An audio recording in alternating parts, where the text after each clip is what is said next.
Bueno, si quieren, profe, de última vayamos arrancando y si te llega a sumar algún otro compañero, yo lo voy aceptando. Bueno, dale. Bueno, hola a todos y todas. Así que vamos a empezar. Primero,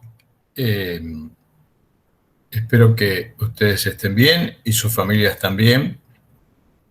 Todos de alguna manera siempre conocemos a alguien cercano de que se ha perdido por esta cuestión del COVID.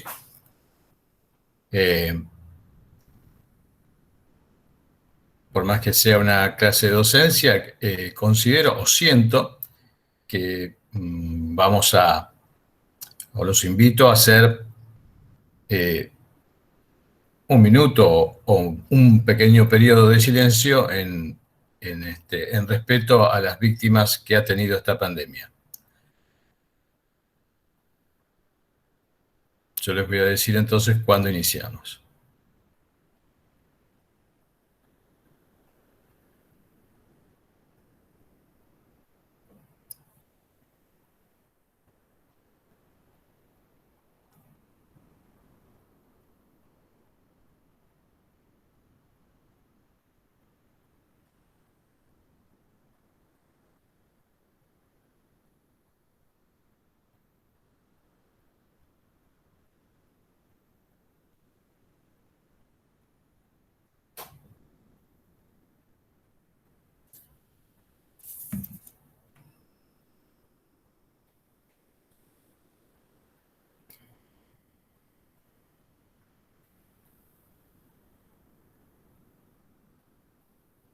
Bueno, comenzamos.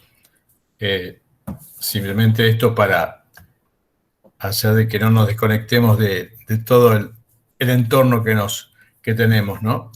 Así que, bueno, tenerlo bien presente y a seguirse cuidando, aunque estén vacunados. Acordarse que la diferencia de transmisibilidad de la cepa Manaus, que es la que más está presente acá en la provincia de Santa Fe, uno puede tomar un café con otro sin saber que el otro está infectado y la transmisibilidad por el aerosol son 15 minutos. Pero con la cepa Delta es un minuto. ¿Tá? Entonces, seguir cuidándose. Bueno, lo que voy a hacer en esto es, primero, les explico algunas cuestiones de técnica, primero para poder rendir un examen. ¿Qué tienen que tener en cuenta? Una es escuchar bien, se les va a leer un problema, que son 4 o 5 renglones generalmente, sobre un caso clínico. Ustedes lo que tienen que hacer es escuchar, ir anotando, pueden anotar, previamente se les pedirá que muestren el documento en pantalla, se les anotará cuándo cursaron la materia, cuántas veces la rindieron. Eso es porque hay que presentar esos datos a la Secretaría de la Facultad. Una vez que se les pregunte eso, entonces lo que se hace es que ustedes tengan claro cuál es el problema que se presenta, anotarlo y subrayar aquellas cositas que ustedes consideran que tienen que resaltar o tomar como caso problema de lo que se les lee clínicamente. Primero, saber si es una urgencia, si es una emergencia o si es una consulta en la cual les va a permitir a ustedes hacer una buena historia clínica, preguntarle las cuestiones básicas a la paciente, si tiene pedido un Papa Nicolau, según la edad, si tiene la sonografía al día, todo eso, o sea, a eso yo le llamo el ABC de ginecología, y después recién empezar con el caso problema. Para esto ustedes tienen que tener una cosa presente. Primero, tener claro, para empezar a desarrollar el tema, en la medida que vayan hablando, no dejen espacios en silencio. ¿Qué quiere decir esto? Ustedes desarrollen el tema, pasen al caso problema, tengan claro sobre qué cuestión clínica se trata, tengan acá al costado suyos cargado un disco rígido, que estaría en la mente, pero siempre cargado para recurrir al mismo cuando el tema central se les va agotando. ¿Qué quiere decir? Recurrir a los diagnósticos diferenciales, al cual ustedes van a sacar y a nombrar para seguir desarrollando el tema.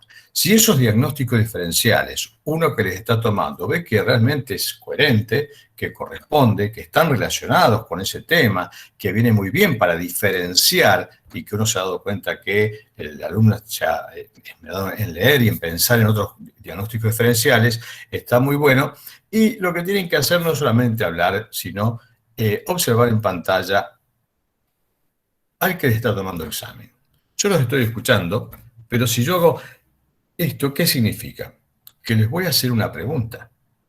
Y ustedes, si tienen ese disco abierto o ese disco rígido abierto, y saben que pueden recurrir enseguida a tomar un diagnóstico diferencial, ustedes, eso se llama técnica de examen, ¿no? De los alumnos que ustedes pueden llegar a hacer, espere doctor, ¿qué significa esto?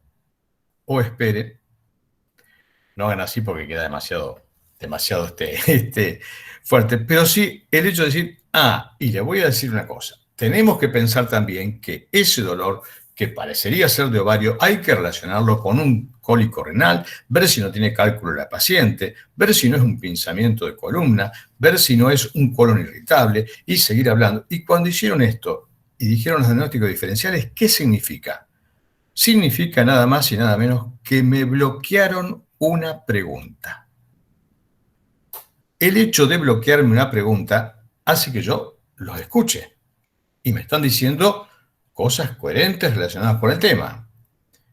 Ante un nuevo gesto, ustedes pueden seguir hablando y siguiendo con otra parte de esa historia clínica y también diagnósticos diferenciales y qué dirían. Y si yo veo que la correlatividad del tema y ustedes me van diciendo, y más importante es esto, porque vieron que yo estaba moviéndome como para querer hacerles una pregunta, me bloquean dos preguntas, bueno, ¿qué pasa? Si ustedes van desarrollando el tema de esa manera y al bloquearme preguntas y encima veo que están diciendo todos los temas relacionados y los temas de diagnóstico diferenciales bien, significa que me está quedando poco margen para yo preguntarles algo a ustedes. Y sepan de que siempre, en todo examen, como ustedes habrán sabido en la carrera, hay un tiempo que tiene el docente para tomarle al alumno.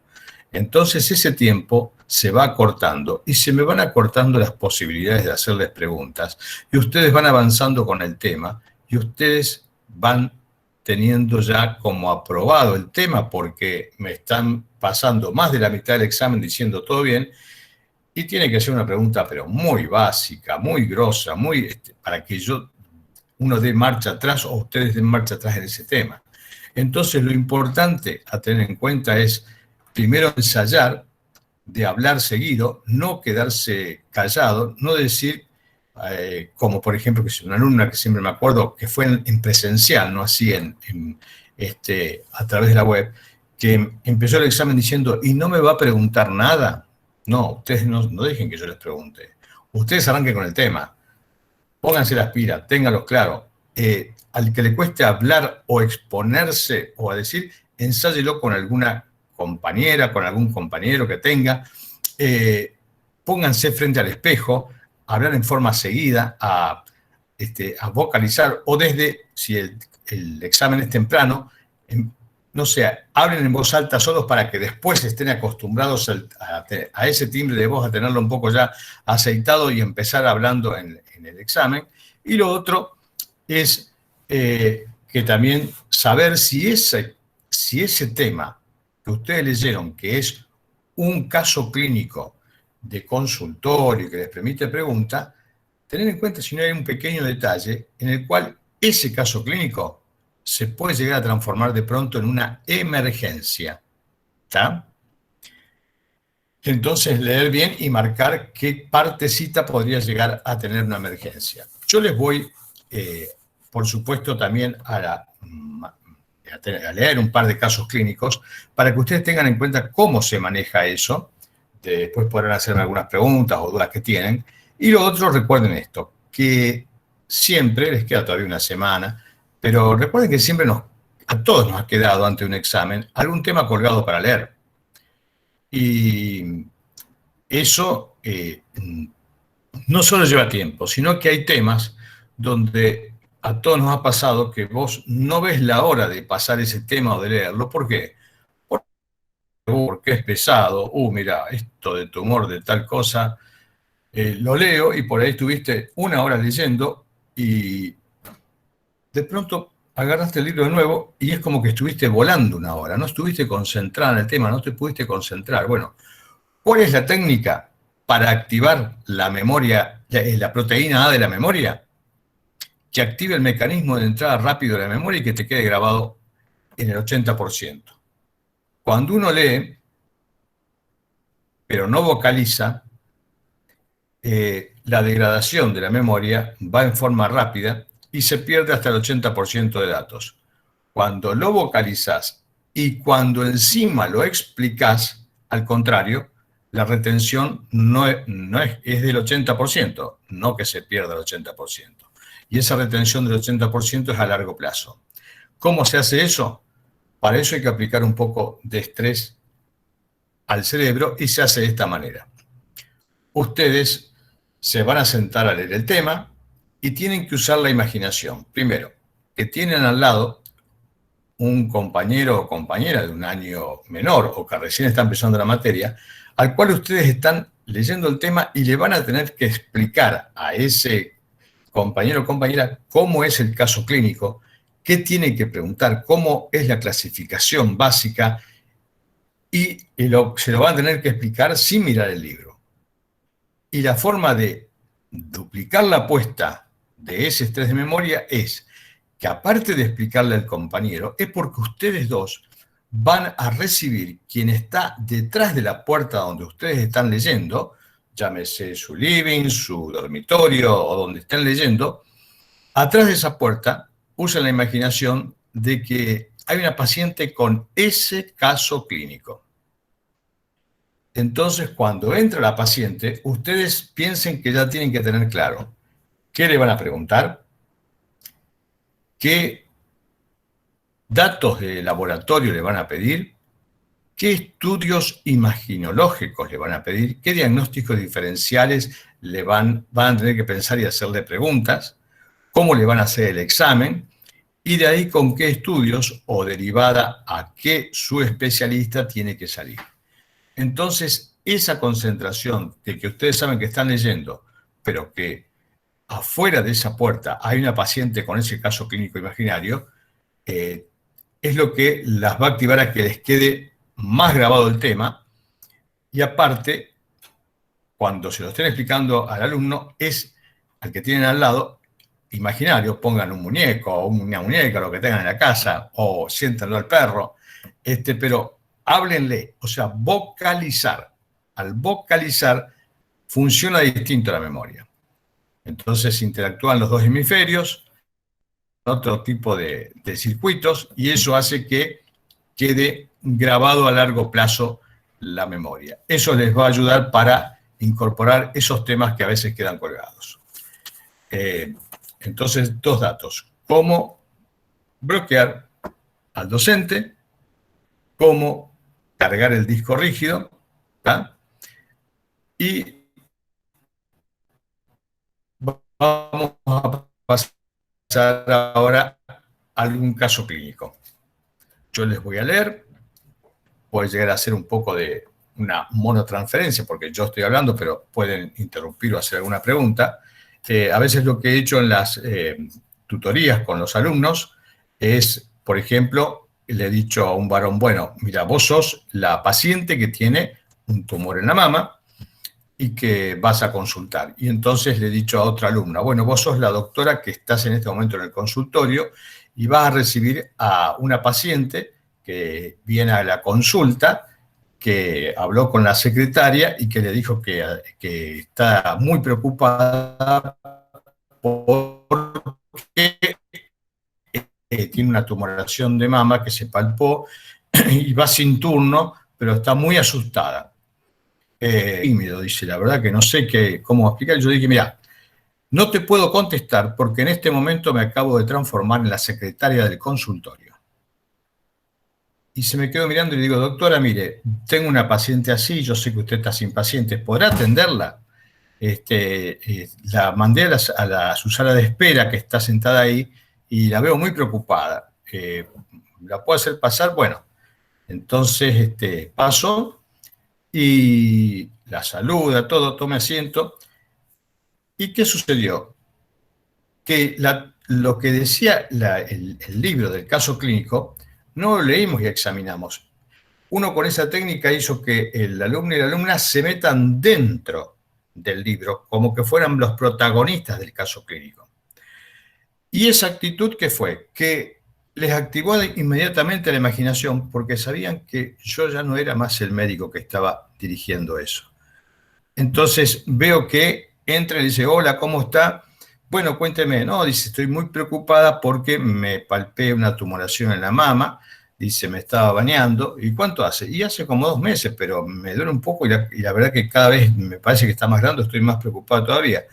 Y le dice, bueno, cuénteme, ¿cuándo fue su último control ginecológico? No, dice, hace como 8 años o más, la verdad que no me acuerdo. Bien, antecedentes familiares de su mamá o su abuela de cáncer de mama. El alumno le dice, la verdad que ellos se murieron cuando era muy chiquito, así que no me acuerdo.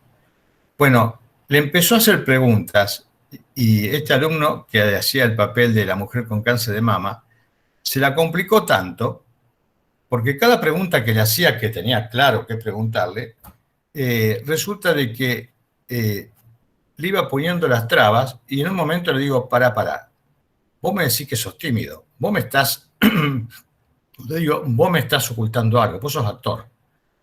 Le digo, porque no puede ser que se la hayas complicado tanto. Y ahí se dieron cuenta cómo a veces vos tenés un esquema mental que la paciente te va a ingresar y te va a dar todos los datos que vos tenés claros de ese tema, y resulta que no siempre es así. ¿Tá? Esto para que estén preparados o preparadas para cuando reciben una paciente que les puede salir con este tipo de respuestas y no poder completar como ustedes hubieran querido a su gusto la historia clínica. Bueno, ahora les voy a leer el caso clínico. Dice así, esto puede ser similar, no quiere decir que sea el caso de los exámenes, pero similar a lo que se les puede preguntar en el final. En cuanto a ginecología. Motivo de consulta. Flujo vaginal. Si quieren pueden ir tomando nota o pensándolo. Paciente de 19 años. Última menstruación hace 1 semana. Refiere flujo vaginal abundante y maloliente desde hace semanas. Refiere un cambio de pareja hace 2 meses y reconoce no tener una pareja estable en el último año. Que ha tenido episodios anteriores de flujo por los que recibió tratamiento, aunque no su pareja. Refiere también que su compañero sexual actual tiene ardor al orinar y mancha la ropa interior. Antecedentes: menarca hace 5 años, eumenorreica, inicio de relaciones sexuales a los 16, un aborto provocado hace 8 meses, no tiene antecedentes quirúrgicos. Bueno, esto, que es una consulta por flujo vaginal abundante, que viene a la consulta, ustedes pueden desarrollarlo empezándole con las preguntas, bueno, ¿cuándo fue el último control ginecológico? Si tiene Papá Nicolau al día, y van anotando todo y le van haciendo las preguntas si con si ha tenido, a pesar del flujo vaginal abundante, si había tenido algún atraso menstrual, o sea, indagar sobre esa clínica, y ya tener en cuenta de que esta paciente, en cuanto a sus hábitos sexuales, es una paciente de riesgo de enfermedades de transmisión sexual. ¿Tá? Entonces, enfermedad de transmisión sexual, y me refiero no solamente a la paciente mujer, involucremos también al varón, porque en estos casos, lo que siempre digo, recibimos a la mujer y estamos inculcando continuamente las conductas a cambiar en la mujer y no nos ocupamos de preguntarle de su pareja o parejas y ver de cómo actuar o interactuar con esas parejas para también que no solamente tengan el tratamiento que corresponden, sino que de la responsabilidad de lo que significa el cuidado en las relaciones sexuales. En base a esto, ustedes pueden decirle, bueno, ya le hicieron interrogatorios o algún tipo de enfermedades o estudios que se han hecho, y pueden llegar a examinar la paciente, ver la parte de vulva, examinar sobre todo pensando si no tiene algún otro tipo de enfermedad hoy en día que está siendo bastante frecuente y que por ahí la paciente va por flujo, y es la sífilis, ¿tá? Que está en aumento. Entonces fijarse si no hay alguna lesión de chancro, o como me ha pasado, que me dice, doctor, tengo estas manchas en las manos, y yo cuando miré las manchas, los que son más grandes, dije, opa, eso es un secundarismo, ¿tá? Un secundarismo de sífilis.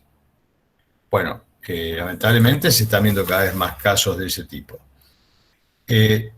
Entonces, indagar y preguntar eso, ver el flujo, cómo está, tener en cuenta lo que nos refiere de su pareja actual y saber que a esta paciente le vamos a tener que, aparte de pedirle, por supuesto, el cultivo de flujo, al sospechar sobre qué tipo de flujo puede tener, vamos a ver de dónde le tomamos el flujo. ¿Y qué tipo de flujo tiene esta paciente? A ver, alguien que diga a qué germen puede estar relacionado si lo relacionamos también con el síntoma de su pareja.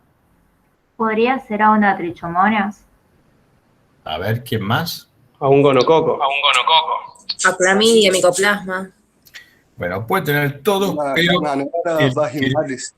bien, pero el que se lleva la punta de todo en la pirámide sería el gonococo. ¿Por qué? Porque tenemos que escuchar de que su pareja mancha la ropa interior. Y en la gonocoxia está eso. Por supuesto que puede ser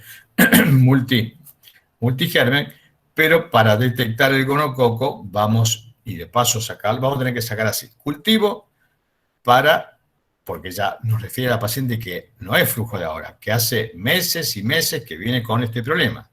Entonces vamos a tener que sacar el cultivo general, cultivo para micoplasma, cultivo para clamidias, que vamos a tener que pedir el frasquito, que lo tienen en el freezer del laboratorio para hacerlo. Y cuarto, cultivo para gonococo. Ahora, el cultivo para gonococo, ¿de qué lugares hay que hacer la toma?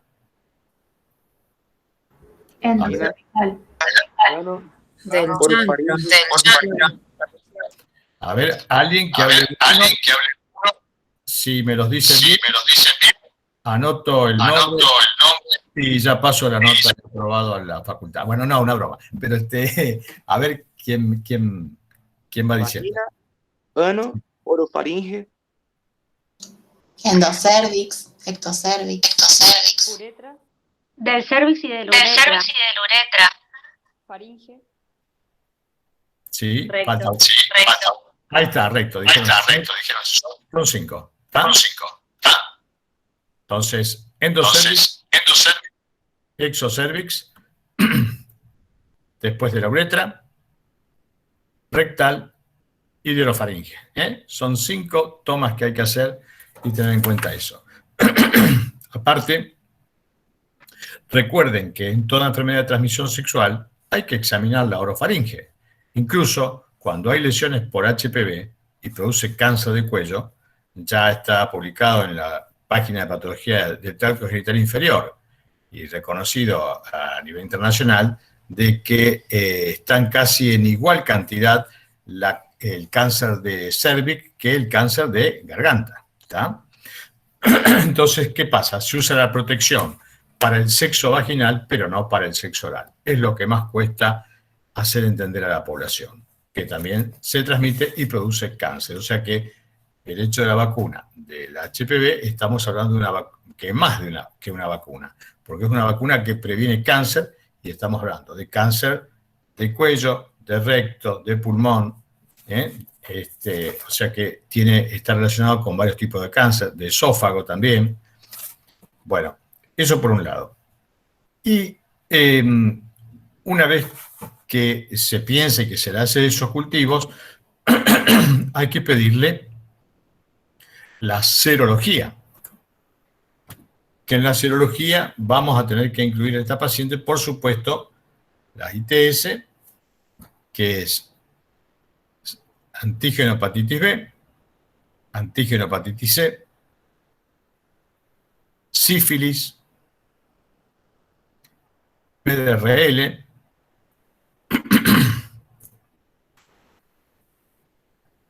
¿qué otra cosa se le puede pedir a la paciente? HIV.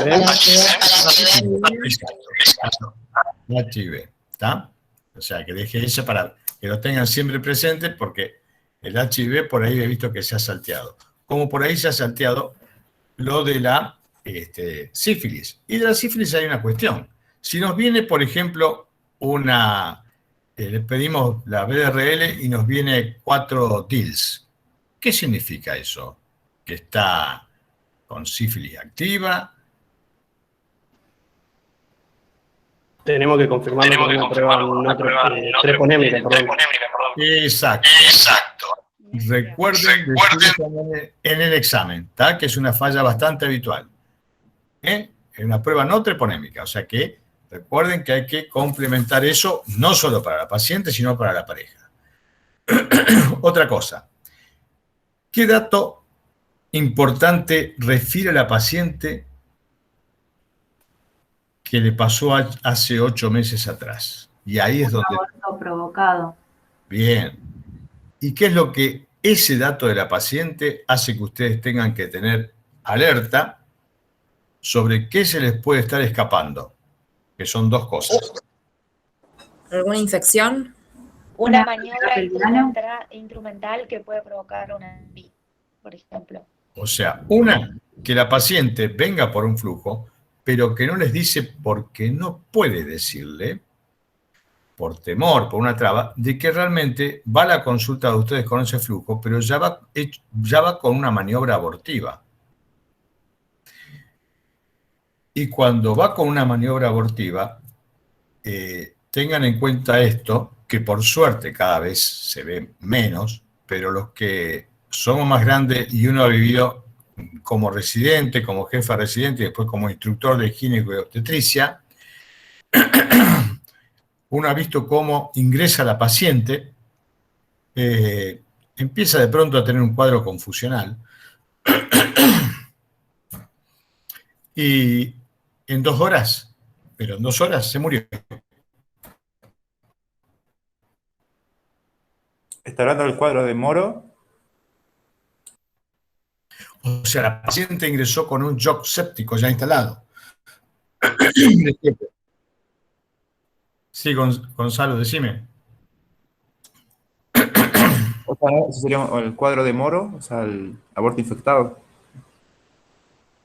Claro, pero por ahí es tan brusco el asunto de que se muere la paciente. Y otra, había pacientes que ingresaban no solo con un cuadro séptico, sino con un cuadro, como me ha pasado, de perforación uterina, donde uno ha tenido que llevar en brazo y corriendo al quirófano y bendecir de que estaba presente el anestesista y poder operar enseguida y encontrarse uno con úteros perforados por aguja de tejer, y realmente, bueno, ante la desesperación de un embarazo se recurre a cualquier cosa, no teniendo la disponibilidad de hoy en día.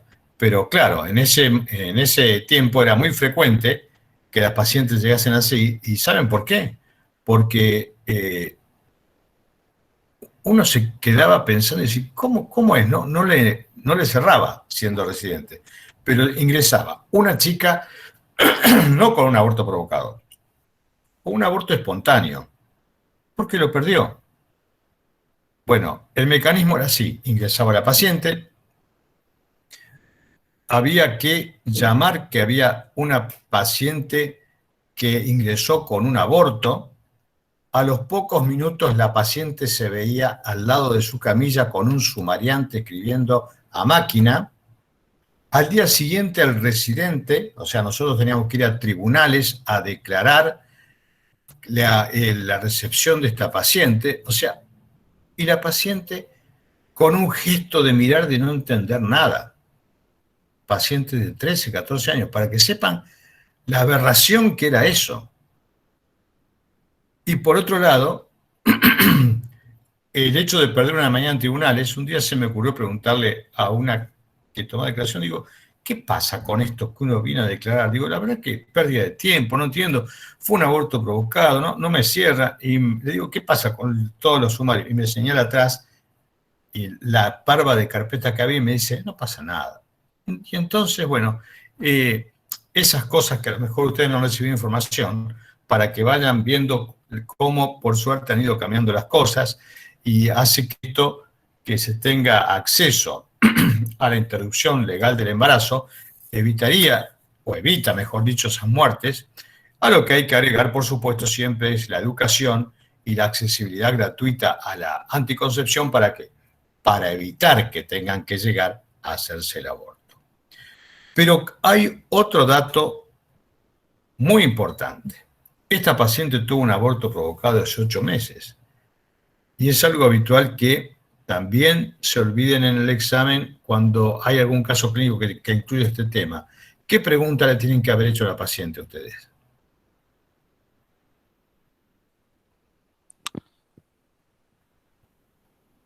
Que es muy importante. Si el aborto fue provocado, la metodología del aborto. No importa la metodología de ese aborto que tuvo. Acá dice aborto provocado hace 8 meses. Pero sea provocado... ¿Completo o incompleto? ¿Puede ser el grupo y factor sanguíneo? Correcto. Eso es fundamental. Grupo y factor. ¿Por qué? Porque si es RH negativo, si le aplicaron el parto gamma. Recuerden que si ustedes no le preguntan eso, la paciente a lo mejor está cursando un embarazo y no le habían aplicado el parto gamma. Y otra cosa que lamentablemente está ocurriendo seguido, y a veces hay que, hablando con una obstetra, tiene que ir a hacer la pericia y me dice, doctor, es insalvable, me fijo en toda la historia clínica y los controles de embarazo de esta paciente, nunca el médico le pidió grupo y factor, donde está el casillerito para llenar, vacío, no lo podemos creer. Y era una paciente RH negativa sensibilizada.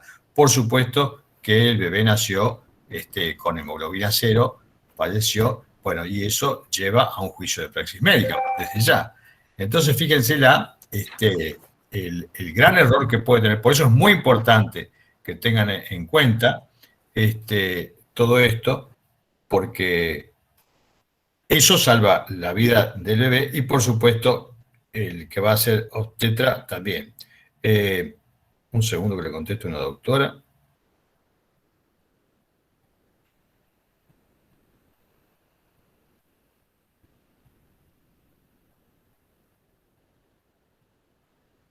Bueno, entonces se grabaron lo importante que es pensar en el grupo y factor. Una esa. Y segundo, acordarse esto, de que la paciente que ustedes recibieron y que le empezaron a preguntar tranquilamente de flujo, puede llegar a tener un aborto provocado. Por eso cuando les llega con todo ese antecedente o esa carga de cambios de pareja, de no controles de aborto provocado, lo que ustedes tienen que hacer es, bueno, mire, ¿sabe qué vamos a hacer? Yo le voy a pedir una subunidad beta, ¿tá? Aparte de las tomas de cultivo que ustedes quieran hacer, le voy a pedir una ecografía y le voy a pedir un laboratorio, por supuesto con recuento de blancos, y esa paciente no se va del consultorio hasta que ustedes no tengan ese resultado. O si están en un centro donde no tienen esa accesibilidad, ustedes ya están pidiendo o hablando al centro o al hospital donde la van a derivar, porque ustedes quieren que esa paciente se haga ese control de laboratorio. Porque se tienen que asegurar de que no se transforme en una emergencia, ¿está? Entonces ustedes pueden decir, bueno, perfecto, entonces tome estos óvulos, tome esta medicación, vaya a su casa y vuelva en 15 días. Y la paciente no volvió en 15 días, ¿por qué? Porque, bueno, ya saben lo que puede haber pasado, lamentablemente. Entonces, evitar siempre en medicina usar un verbo que es el que si yo hubiera o hubiese. ¿Está? Entonces, en ese disco rígido, cargar no solamente cómo manejar el caso clínico, sino sacar si eso se puede transformar en una emergencia. Continuamente, por esta causa, debemos también pensar que si la paciente no tiene esta otra cuestión clínica, con el cual estaríamos cambiando la situación y tendríamos que pensar que también puede ser una emergencia. Por lo tanto, le tengo que pedir tal laboratorio y tal estudio, y entonces una vez que llegue, sí, quedarme tranquilo y ver si esta paciente la puedo mandar a la casa con tratamiento ambulatorio.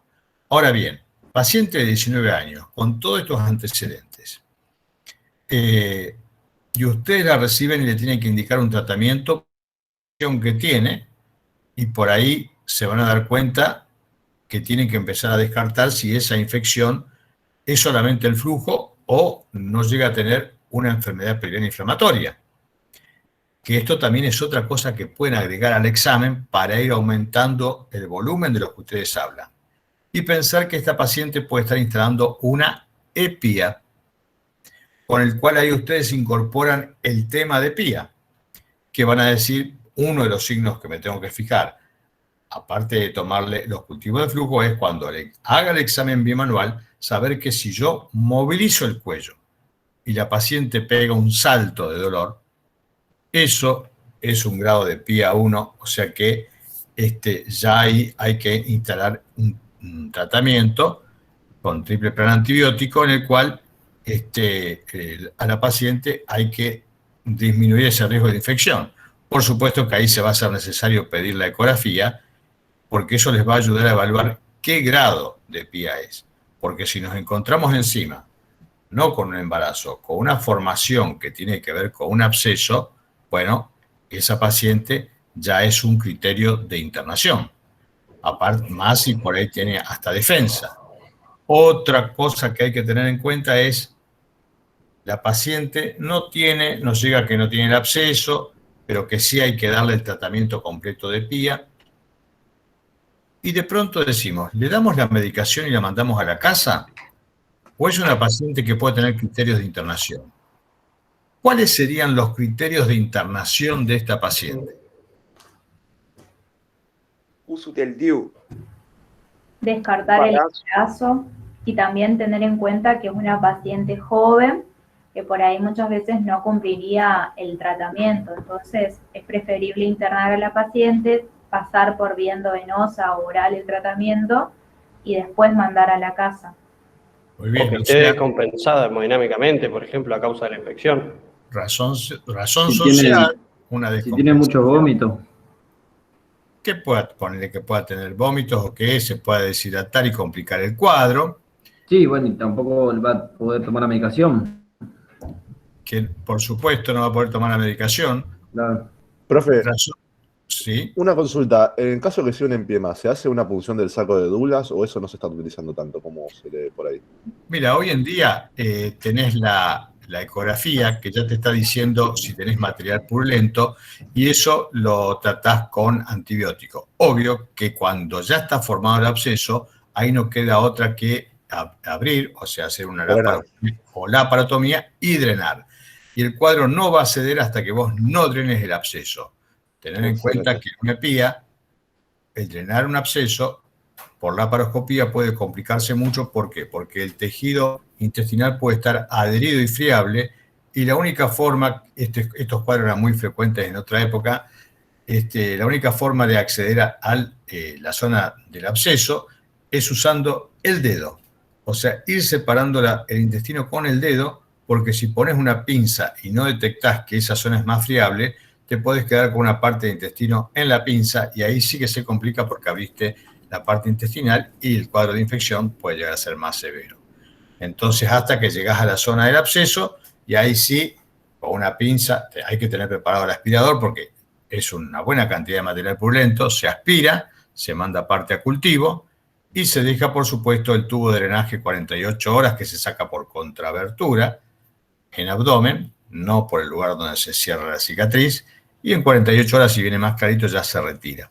Acordarse siempre en estas pacientes de pasarle el antibiótico para el anaerobio, que ¿cuál es? Metronidazol.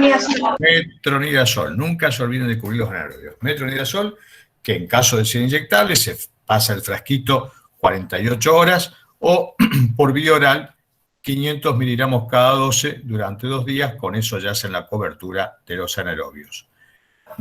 Y entonces, recuerden las causas de internación. Una, razón social. Otra, bueno, que esté descompensada hemodinámicamente o, como habías dicho, con vómitos que no pueda tomar la medicación, hay que hacerla por vía inyectable. Pacientes que estén con cuadros que signifiquen inmunosupresión, que serían HIV. ¿Qué otro cuadro se puede descompensar también rápidamente? Diabetes. Diabetes, correcto. Entonces, ya ahí ustedes van largando diagnósticos diferenciales. Y ustedes fíjense cómo en un solo caso clínico que leí, estamos hablando del mismo ya hace cerca de 40 minutos más o menos, y el examen o la duración del examen por cada alumno no son 40 minutos. Es más o menos la mitad. Entonces, fíjense de un caso clínico, cuántas cosas ustedes pueden ir hablando, cuántas cosas pueden ir amplificando, cómo verbalizar, retener, ir a tomar esos datos, pensar en lo que les leyeron, pero pensar en aquello que por tomar un solo dato ustedes lo pueden abrir y ampliar, ¿está? Entonces recuerden que la forma de retener los datos es usar un esquema en el cerebro para que no estén tan cargados de cosas, es relajarse, leer el tema y tener, en un caso de flujo, activados ciertos temas que se van abriendo y cerrando, cómo funciona el cerebro. ¿Cómo funciona el cerebro? Es así. Si yo me tengo que acordar de algo, por ejemplo, un número celular, esto ocurre en milésimas de segundo.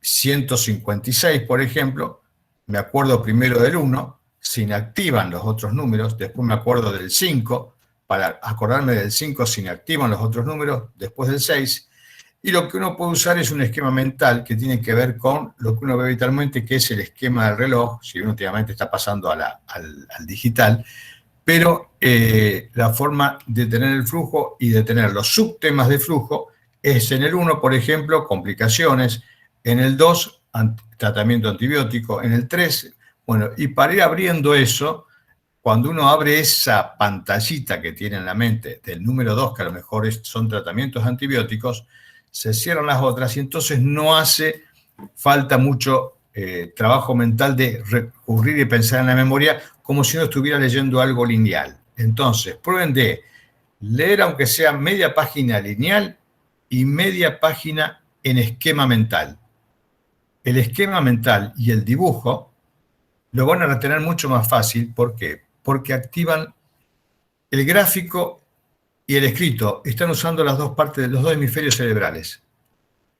Eso hace que lo activen mucho más rápido, más fácil y puedan descansar una parte y otra. Esta tarea, disculpen los varones, pero debo decirles de que el cerebro del varón es más grande que el de la mujer. Pero lo que tiene más grande la mujer es el hipocampo, que es lo que interrelaciona los hemisferios cerebrales. Por lo tanto, esta tarea le va a ser mucho más fácil a la mujer realizarla que a los varones. Vamos a necesitar un poquito más de esfuerzo, la interrelación cerebral, los varones por esa causa, ¿está? Así que el que leyó que hay el cerebro de los varones más grande, no se rían mucho porque no sacan ventaja con eso. Si bien, sí. Una consulta. Me quedó en la duda con respecto, bueno, a la edad de la paciente y dijimos al inicio de consultarle si cuándo fue su último control ginecológico y la realización, por ejemplo, del PAP. Sí. En las guías actuales se recomienda, por ejemplo, que las pacientes recién se realicen el primer PAP a los 25 años. ¿Esto se aplicaría o tendríamos más bien el concepto de los 3 años posterior a la primera relación sexual? Mira, te voy a comentar algo. Me escuché sobre todo del Hospital Centenario, porque es así, los distintos hospitales tienen un número de médicos y médicas diferentes. En el Hospital Centenario hay cerca de 26, 28 médicos entre ginecólogos y obstetras, mientras que en el Hospital Sáenz Peña hay 5, distinto en el Baigorria y en el Provincial, ¿no? Yo estoy a cargo de la cátedra, pero me comunico con todos. Entonces, una de las cosas que hice fue escuchar todos, pero cuando digo todos, y desde que empezaron hasta que terminaron, todos los teóricos que se dieron de ginecología, por ejemplo, del Hospital Centenario, donde vi que los monitoreaba solamente la parte de obstetricia. Y hubo clases donde están bien dadas porque se vierte un concepto que está publicado, pero que ahora lo tengo que trabajar con otra doctora que justamente le tengo que mandar un mensaje que acaba de ser nombrada adjunta ahí en el Hospital Centenario, para trabajar con algunos temas con el cual ese concepto no es adaptable a nuestra sociedad ni a los casos clínicos. ¿Por qué? A vos te dicen, mira, el Papa Nicolau, la primero que hay que hacer es a los 21 años, por ejemplo. Entonces me muestran la guía de la provincia de Santa Fe, donde dice primer Papa Nicolau a los 21 años para detección de la HPV de las cepas cancerígenas. Bien. Te pongo un caso clínico. Paciente de 15 años, que tiene 2 hijos. ¿No le vas a tomar el Papa Nicolau hasta los 21 años? Sí, se decía. Te vas a saltear desde lesión de HPV, desde una lesión por sífilis, o como me ha pasado, chicas de 15 años que consulta por unas verrugas y no, que hace 3 meses que tiene pareja y le tuve que decir a la mamá, no, estas verrugas no son de ahora, esta hace años tenía en fondo de cuello, en toda vagina, colgando por afuera, en vulva, una barbaridad, llena de verrugas de condilomas importantes y, por supuesto, pedir toda la serología. Entonces, vos podés tener una guía, pero saber si esa guía es extrapolable a la población que estás atendiendo. A veces se da el concepto en un teórico de forma tan rígida, y si vos le preguntás al docente, entonces para eso hay que hacer los 21, sí. No, esa es una cosa que hay que corregir. Si yo te pongo este caso clínico, me vas a decir, no me cierra. No da, no es así. No tiene lógica. ¿Está claro? Ahora, ¿qué pasa? Por ejemplo, hay muchas cuestiones donde, en Inglaterra sobre todo, se manejan con estadística. Con estadística y con su población, donde ellos ponen línea de corte, es decir, hasta acá se gasta lo que corresponde, ya desde esta barrera no corresponde hacer este estudio porque el costo significa mayor que el beneficio. Bueno, así surgió que el Papa Nicolau en Inglaterra hace unos años se puso que había que hacerlo hasta los 65 años. ¿Tá? Entonces, hoy día, y eso fue lo tomó enseguida el Ministerio de Salud de la Nación y lo publicó. En la Sociedad de Obstetricia y Ginecología Nacional, en FAJO, en la Federación Argentina, se empezó a decir, bueno, la vacuna HPV, ¿en quién se aplica? Bueno, a la de 11 años es la aplicación por una ley nacional de vacunación que es gratuita. Después se puso, bueno, hasta los 30, porque la inmunidad disminuye. Después se cambió y se puso 50.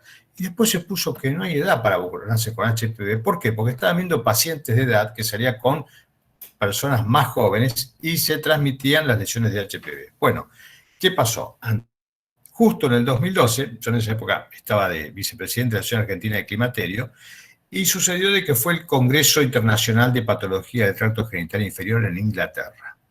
De acá, la Sociedad Argentina de Patología del Tracto Genital Inferior llevó a Inglaterra los casos de cáncer de cuello mayores de 65 años, que por supuesto que eran menores, la cantidad a otro grupo etario, pero también llevó la cantidad de DIN y de VAIN, o sea, de cáncer de vulva y de cáncer de vagina del grupo poblacional argentino, demostrando en esa presentación que no eran comparables las dos poblaciones por pertenecer a distintos grupos de riesgo, al margen de la etnia, y que no era aplicable lo que ellos habían puesto en su guía a lo que llevaron y presentaron.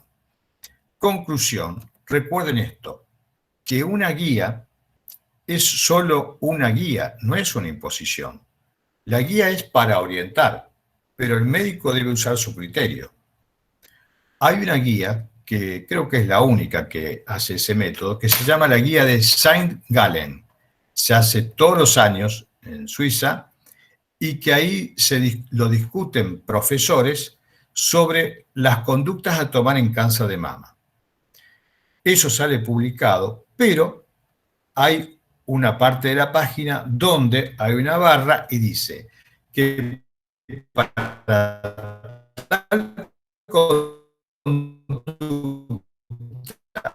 salió esto positivo, pero el 48% regla, el 50% estuvo a favor y el 3% dudaba de cuál de las dos votar. Y publican eso. ¿Qué significa? Que estamos hablando de profesores que no estaban. Entonces, al aclararlo, recuerden que en una guía que se saca, no siempre el 100% de los que hacen esa guía están de acuerdo con lo que se publica. Esto es una información que ustedes deben tener cuando les dicen, pero la guía tal dice, no es una imposición. Guía es una orientación al médico y el médico a su buen saber entender y ante el grupo de riesgo que tiene enfrente es otra conducta. Les voy a comentar ya que está el caso clínico de esta paciente de 15 años. Profe, una pregunta, entonces, ¿qué se dice? ¿Qué es lo correcto? Que si vos tenés una paciente enfrente que ya ha tenido inicio de relaciones sexuales y que se sabe en la población de riesgo que tenemos acá, esa guía que te dice de orientación que es para detectar el HPV, es solo una guía y vos debés activar la prevención en base al paciente que tenés enfrente. ¿Está? Lo que pasa es que al año del inicio, o sea, el tamizaje por HPV se inicia con PAP al año del inicio de las relaciones sexuales.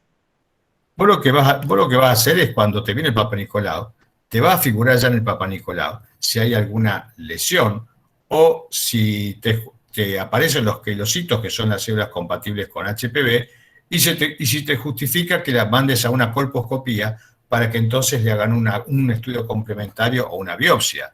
O te podés encontrar directamente con una lesión de sífilis, ¿está? Y, por ejemplo, te voy a contar en el Roque Sáenz Peña lo que pasó con esta paciente que ya hace como 3 años que la vi, o un poco más. Entonces, en ese momento, la que estaba de jefa de servicio nos presentó que había un problema con las adolescentes porque había una moda, que posiblemente no sé si sigue ahora, pero en ese momento que se llamaba maratón de felatios. ¿Qué quiere decir eso? Que las chicas al final de la reunión o la fiesta se anotaban cuántos felatios habían hecho, quién había hecho más, a ver quién ganaba. ¿Está? Esta chica que me consultó tenía una pareja y la mamá dice, sí, está con un chico hace 3 meses y se ve que le pica también a él, o sea que mi hija, yo digo, mire, su hija de hace 1 año y pico, y si ese chico es menor de edad, usted debe comunicarle al padre, porque si no estaría frente a un problema legal, porque es una enfermedad de transmisión sexual y debe tratarse.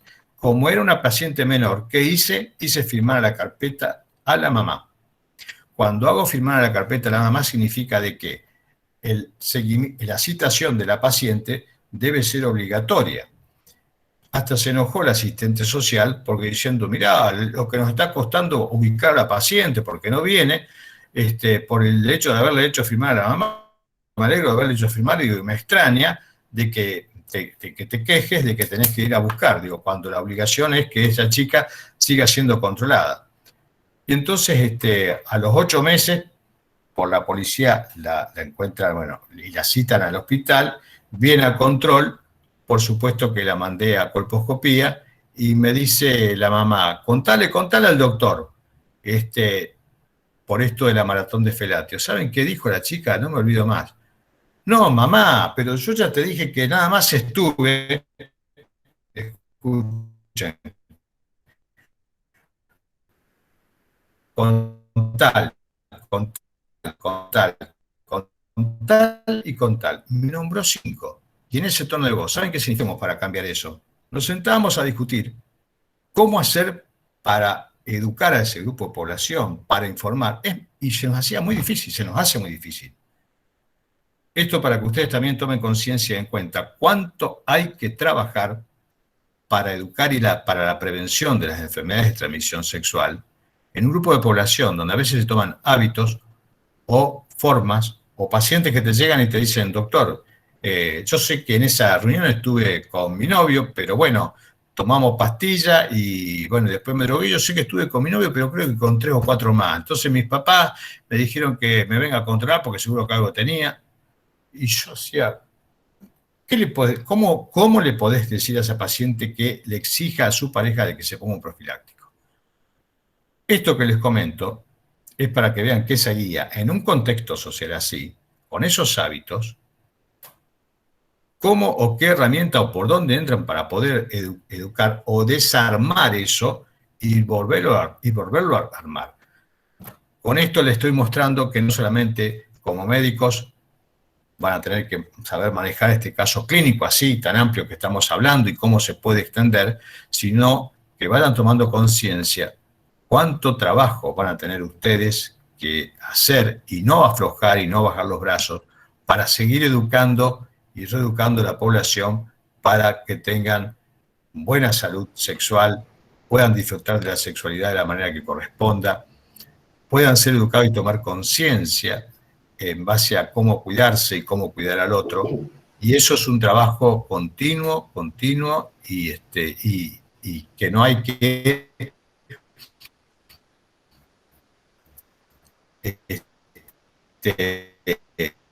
acobardarse ante todos estos casos que se nos van presentando, pero como un desafío. A ver, ¿qué estrategia debo emplear? Si yo voy pensando, algo va a ir saliendo. Pero si me quedo como diciendo, no, ya con esto no hay que hacer nada, bueno, eso es darse por vencido de antemano. ¿Está? Entonces, doctor, yo tengo una consulta. ¿Le puedo hacer una pregunta sobre PIA? Sí. ¿El Piosalping se trataría igual que un absceso tubovárico? El Piosalping me estás comentando como que, bueno, ya hay una colección de pus. Y como eso está tabicado por la misma membrana de la trompa, en ese caso, bueno, tenés que sacar la trompa, que es la que está conteniendo y bloqueando la cantidad de pus que tiene. Así que eso es muy difícil que le esté llegando la acción antibiótica directa. Por eso cuando ves una colección de ese tipo, bueno, hay que evacuar o hacer en ese caso la salpingectomía, ¿no? Doctor, además del triple tratamiento antibiótico en la EPIA, en el caso de que la paciente esté con fiebre, ¿qué utilizamos para tratarlo a la fiebre? Mira, cuando tiene fiebre vos sabés que uno de los que baja la temperatura es el paracetamol. Pero, ¿qué pasa? Si vos le das paracetamol a una paciente junto con antibióticos, se sabe hoy en día que aumenta la toxicidad hepática. Por lo tanto, habría que buscar otra de las drogas, que podría ser el ibuprofeno, por ejemplo, para bajar la temperatura. Esto de la afectación hepática fue una publicación de hace un año y medio, donde tendría acción a nivel de la flora intestinal afectando la función hepática, formándolo como una combinación un poco tóxica. Entonces, bueno, ante eso, tener cuidado. Si no tenés otra droga, bueno, tener en cuenta por lo menos de mantener al día el control de laboratorio de las enzimas hepáticas. Perfecto, gracias. Y, por supuesto, evaluar también la paciente que no tenga agregado alguna toxicidad que pueda jorobar el hígado, como ser el exceso de alcohol, que ese es otro problema, que también te puede ver afectado o disminuir las posibilidades de medicar a una paciente de forma concreta sin que se vea todavía más afectada la parte hepática. Entonces, bueno, con esto le quiero explicar de que en este caso clínico, fíjense cuánto ya llevamos hablando sobre el panorama que se nos puede abrir ante unos pocos renglones y cómo podemos agregarle cosas y cada vez más cosas a un tema que nos está preguntando el docente. Profe, Perdone, volviendo a HPV, en un caso de un LSIL, ¿se adopta conducta expectante? ¿Estaría correcto adoptar conducta expectante? Y además quería saber si se usa en mayores de 30 años el tamizaje con PCR. Mira, el LSIL me hace acordar una paciente que me manda de Barcelona con LSIL y me dice, doctor, y acá no me quieren hacer la colposcopía, me citaron para el Papa Nicolau el próximo año. Entonces yo digo, pará, mandame la foto del Papa Nicolau. ¿Qué pasa? Cuando me mandan la foto del Papa Nicolau, veo que el Papa Nicolau que le tomaron fue en fase líquida. Digo, quédate tranquila. ¿Por qué? Porque el Papa Nicolau de fase líquida, que es carísimo, da otro tipo de información mucho más amplia del que estamos haciendo acá en Argentina. Entonces, si vos recibís eso acá, ¿qué pasa? Le das los óvulos para quitar para ver el proceso inflamatorio, ver si baja, y se le puede repetir el Papa Nicolau a los 6 meses. Esa sería una de las conductas. Pero cuando hacerlo o repetir al año, pues sabés que si te vienes, por ejemplo, de España, es porque sabés que en ese país, esa guía que sacaron, le están haciendo un Papa Nicolau en fase líquida. ¿Tá? Entonces, por ahí, ¿qué pasa? Nos falta incorporar algo de información actualizada en algún tema, de que vemos una guía de otro país y decimos, pero ¿cómo? Acá no me cierra con la conducta de acá. ¿Tá? Por eso es que hay que estar pendiente, abierto, y las cosas que también se van corrigiendo. Por ejemplo, otra de las cosas que hay que corregir es en menopausia o en amenorrea. Acuérdense que en un caso de paciente que no quede embarazada o en amenorrea, tienen que saber que por más que tenga 42 años, uno le puede pedir a esa paciente que desea embarazo la hormona antimureriana para saber qué grado de reserva ovárica, y en ese caso siempre acordarse de que se le puede hacer estimulación hormonal, que se le puede bajar hasta el nivel de estrés porque no pueden embarazarse, y hay pacientes donde uno dice, viene con una parva de estudios y una paciente de cierta edad le dice, mire, necesito que 3 meses no haga nada porque tengo que pedirle después un laboratorio específico. Y a los 2 meses vino embarazada. O sea, había unas trabas emocionales muy grandes, mucho estrés, el cual ese cortisol alto le impedía la relación estrógeno-progesterona. Entonces, no hay que poner nunca una traba. Si tiene tal edad, de ahí en adelante olvídese de embarazo. No, eso es, pero provocar una lesión psicológica a la paciente, en primer lugar. Otra de las cosas, recuerden que en una paciente de menopausia, ustedes tienen la ventana de oportunidades, que son los primeros 10 años, donde de estar en condiciones, la paciente puede recibir la parte hormonal en dosis mínima para evaluar, para tratar lo que sean los sofocos o calores. Hoy en día hay que tener un poco de cuidado, pero si bien es mucho más bajo que los estrógenos, por esto que han aparecido las trombosis de la vacuna AstraZeneca de COVID, entonces medio que se han acobardado a veces con el tratamiento hormonal, pero saber de que una cosa es dar la dosis de, a lo mejor, de 2 miligramos diarios, y otra cosa es dar la dosis de 1 miligramo día por medio, o sea, la cuarta parte de dosis para calmar los sofocos, agregado con otra medicación que se llama tibolona, que también puede actuar en los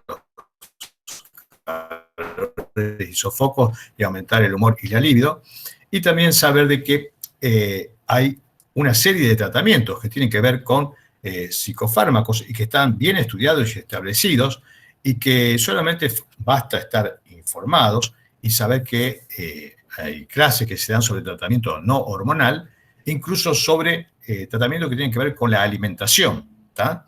Entonces esa es otra de las cosas que hay que ir corrigiendo y ampliando en los temas, por ejemplo, de menopausia, que es la incorporación de alimentos naturales para la menopausia. Miren que yo he estado como vicepresidente de la Sociedad Argentina de Menopausia, pero cuando fue el Congreso Argentino me dicen, doctor, ¿qué curso para él usted quisiera poner o aplicar? ¿Y cuál fue mi respuesta? Terapias complementarias y alternativas. Me dije, bueno, hice lo de la comisión directiva sentarse y les dije, bueno, pregúntame, sí, digo, ando con sofocos y calores, pero bueno, me estuve fijando de que yo soy Vata y un poco Pita, entonces estuve haciendo la dieta esta ayurvédica y después estuve meditando un poco con el Ho'oponopono y bueno, y aparte tomo unas flores de Bach y entonces el médico que me estaba haciendo la pregunta me dice, bueno, entonces yo le voy a dar esto para los calores. Le digo, viste que no me escuchaste, ni siquiera sabés de qué estoy hablando. Cuando le empecé a explicar, se empezó a dar cuenta el gran vacío que tiene por ahí el médico en cuanto a entender de que somos mente-cuerpo, de que hay un montón de cosas que se pueden hacer de forma natural, y me ha pasado en las charlas de hablarles y decirles, por ejemplo, mire, para tratamiento hormonal, si usted está con disminución de la libido, lo que le puede aumentar la fuerza muscular es comer un camote, la parte roja que tiene en el medio, eso tiene andrógenos, y eso le puede mejorar el estado de humor y el líbido. Y siempre me acuerdo que uno del laboratorio viene y me dice, doctor, ¿y de dónde sacó eso usted? ¿De dónde lo saqué? Lo saqué de la guía de información para pacientes de la North American Menopause. Hasta allá en esa época estaba publicado la acupuntura para los sofocos y calores. Y justo era el laboratorio donde ellos hace muchos años atrás habían usado el ñam. Le digo, ¿vos sabés lo que es el ñam? Esa charla la había dado en el Sheraton en Buenos Aires. Le digo, ¿sabés lo que es el ñam? Ponen, y lo pueden buscar. Pongan ñam y contraception. El ñam es un tubérculo así de grande, enorme, que se sacaba de México y se lo llevaba al laboratorio Schering a Alemania. ¿Y saben qué hacían con eso? Los anticonceptivos. ¿Está? Así que con eso le quiero decir que ese es un pequeño ejemplo de distintos tratamientos o complementos que se pueden dar en menopausia. Doctor, ¿cómo aconseja usted la terapia de reemplazo hormonal en cuanto a los estrógenos y la progesterona, digamos? O sea, hacer un esquema continuo, cíclico, por supuesto que depende si, digamos, la paciente tiene útero, si ha tenido antecedentes de cáncer de mama y demás, pero ¿qué sería lo que usted recomienda? Mira, en un primer momento hubo un gran susto que se llevaron las pacientes y algunos médicos, que fue en el 2002. Se publicó un estudio que se llamó WHI, Women Health International, que había puesto que se cortó a los 5 años de estudio porque se vio que los estrógenos producían aumento del cáncer de mama. Resulta de que en ese trabajo fue un trabajo donde solamente lo hicieron epidemiólogos y se habían incluido una gran cantidad de pacientes con útero que le habían hecho estrógeno en una dosis de 0,625 conjugado de quino, que es una dosis muy alta, y todos los días se le daban 10 miligramos de acetato de medroxiprogesterona, una cantidad y una progesterona que tampoco se usa hoy en día, y ni en esa época se daba ni siquiera todos los días. Bueno, una dosis altísima. Hubo otro grupo control sin útero que se le daba estrógeno solo y otro que era expectante. Bueno, resulta de que a los 5 años se vio que en el grupo que hacía estrógeno y progesterona aumentó el riesgo relativo un 2.5% del riesgo de cáncer de mama. Entonces se publicó que aumentaba un 2.5% el riesgo de cáncer de mama. No, para. El riesgo relativo, que es otra cosa. Pero es más vendible para las malas noticias poner que aumenta el 2.5% el riesgo de cáncer de mama. Y el que lo lee no sabe lo que es el riesgo relativo. ¿Qué significa eso? Que de cada 100 pacientes, un pedacito chiquito de paciente cada 10 años podría llegar a tener riesgo de cáncer de mama. Bueno, ¿eso qué hizo? Que se pegaran un gran susto las pacientes, los médicos, dejaban de medicar estrógeno. Y entonces lo que se hizo fue, en ese momento acá Rosario estaba uno de los profesores que yo tenía, que era el doctor Figueroa Casas, fueron a Buenos Aires los profesores a hablar con la que sacó la publicación del Diario de la Nación. En ese momento era la licenciada Navarro, responsable de la parte de información médica de la Nación, y fueron los profesores a decirle, ¿por qué se publicó eso y no se publicó que la rama de estrógeno sigue y siguió hasta los 7 años demostrando efecto protector de cáncer de mama, efecto protector de cáncer de ovario, efecto protector de cáncer de colon, efecto protector de masa ósea? ¿Por qué no se publicó? La respuesta de la licenciada Navarro dijo, doctores, porque las malas noticias son las que venden. me dicen que no se puede reproducir lo que se les dijo ahí en la reunión. Y lo mismo pasó con el doctor Wolf Futian, que estaba de presidente de la Sociedad Americana de Menopausia, que ellos se cuidan mucho de la cuestión legal, pero no entendían por qué no se publicaba una cosa y no la otra. Y bueno, y así fue que se dejó de dar los estrógenos durante un tiempo, pero por otro lado sirvió ¿para qué? Para que se afine más la punta al lápiz y se viera de qué. En ese trabajo resulta que solamente el 5% de las pacientes estaban en los primeros 10 años de menopausia. O sea que se incluyeron en el trabajo pacientes de 80 años a darles esa dosis de estrógeno, cosa que nunca haría una paciente de esa edad, y que a los 6 meses habían desarrollado cáncer de mama. ¿Qué es?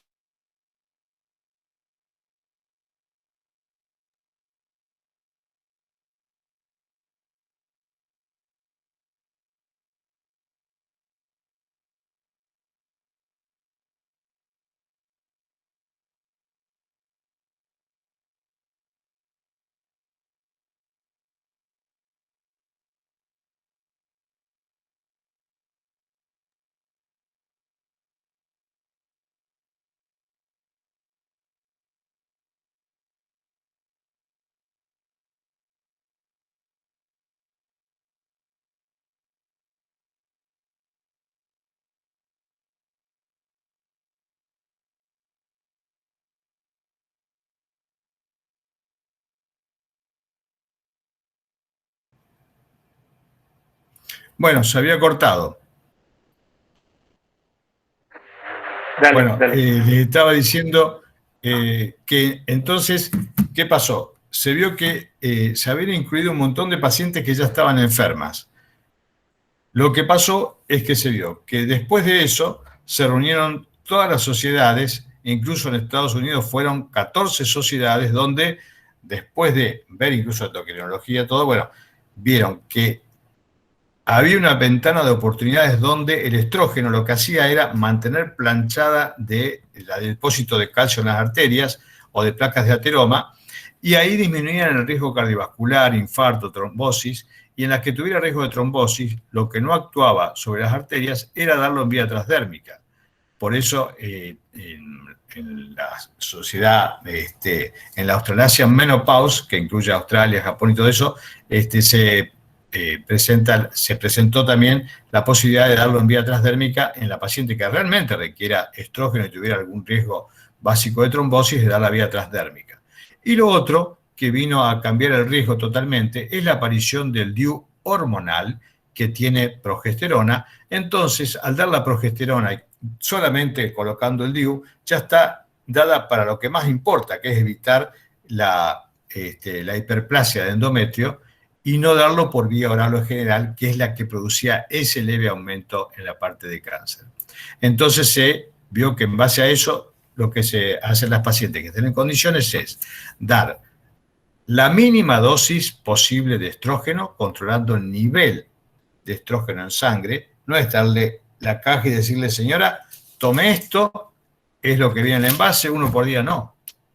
Comenzar con la mitad de la dosis, teniendo previamente qué dosaje en sangre. Si tiene menos de 20 picogramos, saber de qué va a ser beneficioso para sus huesos y para el resto de su organismo. Y después de eso, ver con qué mínima dosis alcanza un nivel estable, y si la paciente, ustedes consideran de que es suficiente la dosis de estrógeno, le pueden agregar o tibolona, u otro tipo de elementos o de terapia, o incluso relajación o acupuntura para mejorar la parte de sofocos y calores, si es que ha alcanzado el nivel en sangre arriba de 30 picogramos, que eso le va a producir la protección cardiovascular y protección de masa ósea. Entonces, ¿eso qué se llama? El traje a medida para cada paciente. Pero antes de indicar un estrógeno, tengo que escuchar si esa paciente quiere estrógeno o quiere hormonas, porque si yo le estoy indicando algo y la paciente de acá está negando a que ingrese eso a su organismo, tengo que pensar y repensar qué otras terapias, qué otras cosas le puedo dar a esa paciente para ayudarla. Recuerden que cuando yo indico una medicación para alguna patología de prevención, como es menopausia, grábense esto, no medicalizar la menopausia, sino pensar, para la paciente que tengo enfrente, ¿qué sería lo mejor? Pero antes, explicarle y percibir si en ese ida y vuelta de la paciente, y hasta en lo gestual, ella va entendiendo, va aceptando que vamos a probarlo. ¿Hasta cuándo? Hasta la próxima consulta. Nunca hay una medicación de por vida. Y eso es poder ayudar a la paciente a que mejore sus síntomas, mejore su calidad de vida. Y por ahí sí explicarle que tenga los factores de riesgo que tenga, lo que ella puede recibir, hasta teniendo cáncer de estrógeno dependiente, son los óvulos de estrógeno. Y eso le va a producir un engrosamiento de la capa de endometrio, una formación de la rugosidad y una protección hasta de la uretra previniendo las infecciones urinarias. Así que, dada el estrógeno por vía local, eso sí no habría ningún tipo de contraindicación. Y mejoraríamos el sostén de la pelvis en la paciente. Doctor, y el tema de los antidepresivos, Sí. ¿se usa, es más frecuente dar la terapia, digamos, con estrógeno y progesterona? Porque también entiendo, como decía el doctor Roncoroni cuando daba la clase, que Sí. puede ser fuerte para una paciente, digamos, recibir la noticia que tiene que tomar antidepresivo y decir, che, pero yo no estoy depresiva, digamos, y me estás dando antidepresivos. No, es así. Cuando uno ha dado charlas y charlas en cuanto a medicación que tiene que ver con psicofármacos, está la paciente indicada, por ejemplo, una paciente con cáncer de mama, con calores y sofocos, está indicado y demostrado la efectividad que tiene la venlafaxina, y si está recibiendo terapia hormonal, se puede dar lo que se llama la desvenlafaxina, y para eso tenés que haber leído y entendido el tema, donde se lo vas a indicar y explicándole a la paciente, y la vas a seguir de cerca y mantener el contacto telefónico con la paciente para darle mayor tranquilidad de que va a notar un cambio en cuanto a la frecuencia de los sofocos y que eso va a poder hacer que descanse y que duerma. Yo he dado las charlas junto con el presidente de la Sociedad Argentina de Farmacología, acá en Rosario, sobre, me invitó a la Sociedad de Psiquiatría hace unos años, y bueno, me decía, doctores, lo que calma los calores, grábenselo, es el estrógeno. Pero el cáncer de mama, es el problema de ustedes, pero ¿cuál es el estrógeno? Bueno, y después empezamos a hablar de los psicofármacos y todo eso, y cómo era la acción, pero en qué dosis hay que darlo, sabiendo que tiene una efectividad demostrada, por supuesto, muchísimo más que el placebo, y para eso, ¿qué pasa? Uno tiene que conocer del tema. Es más, yo he estado a cargo del posgrado hasta el año pasado en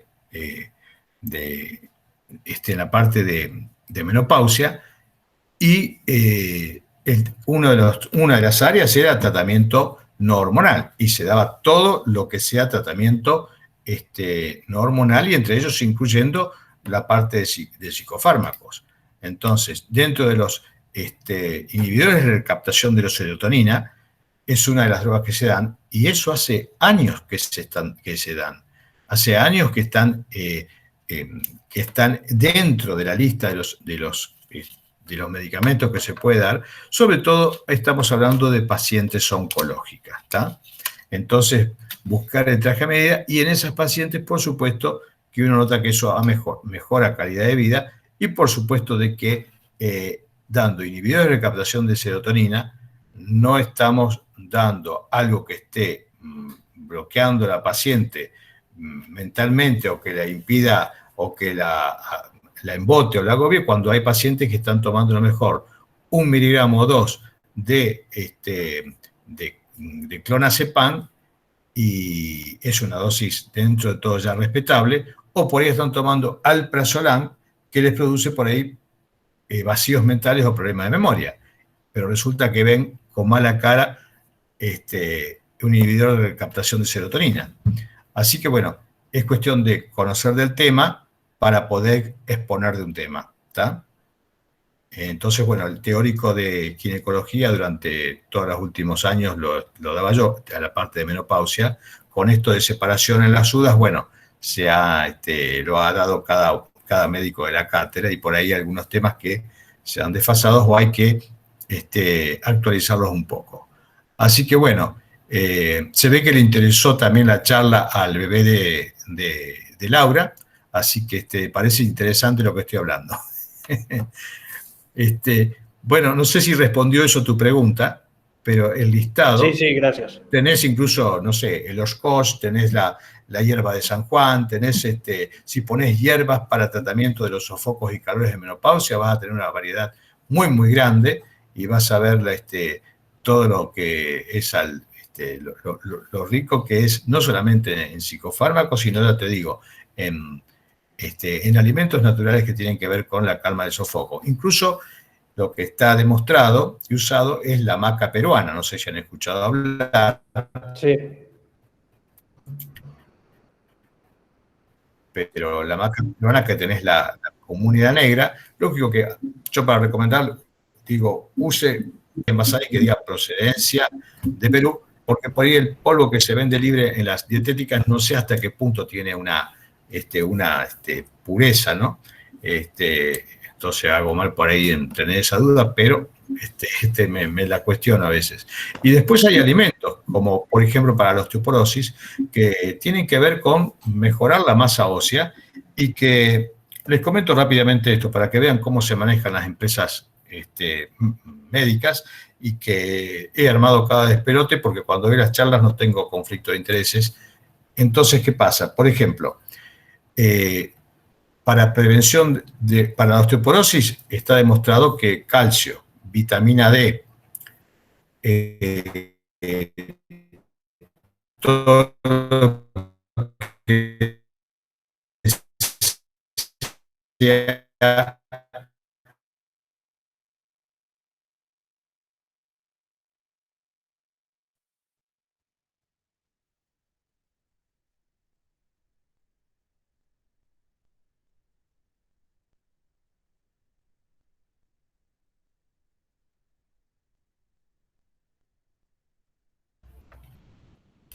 bueno, ahora se conectó de nuevo. ¿Se escucha?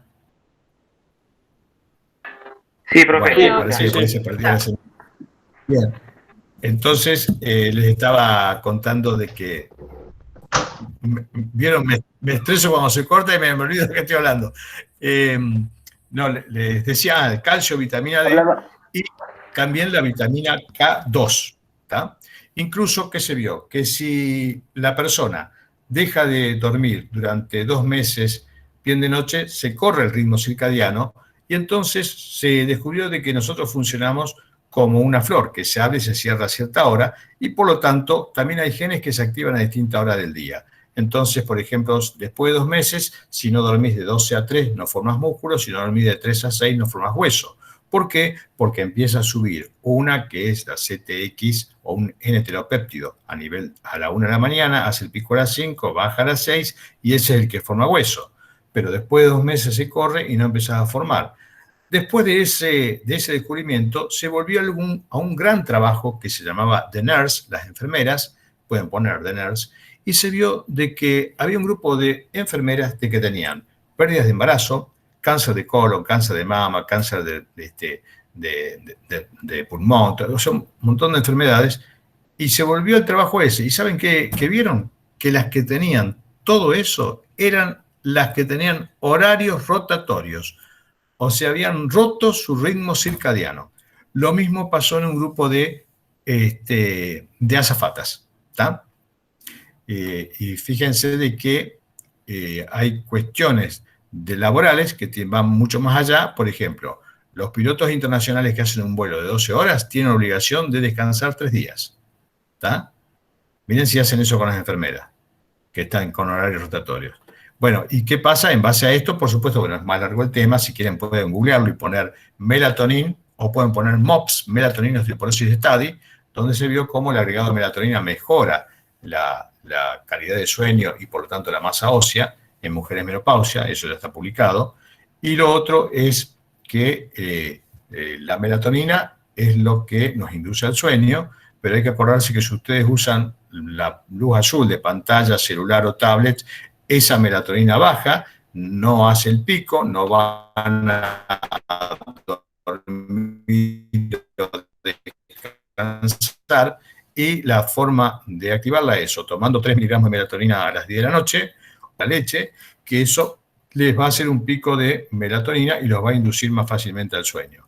Y el alimento más rico de la naturaleza en triptófano es la leche nocturna materna, la nocturna, que tiene más componente de melatonina, que es el que ayuda al bebé que todavía no tiene su propia melatonina a inducir al sueño.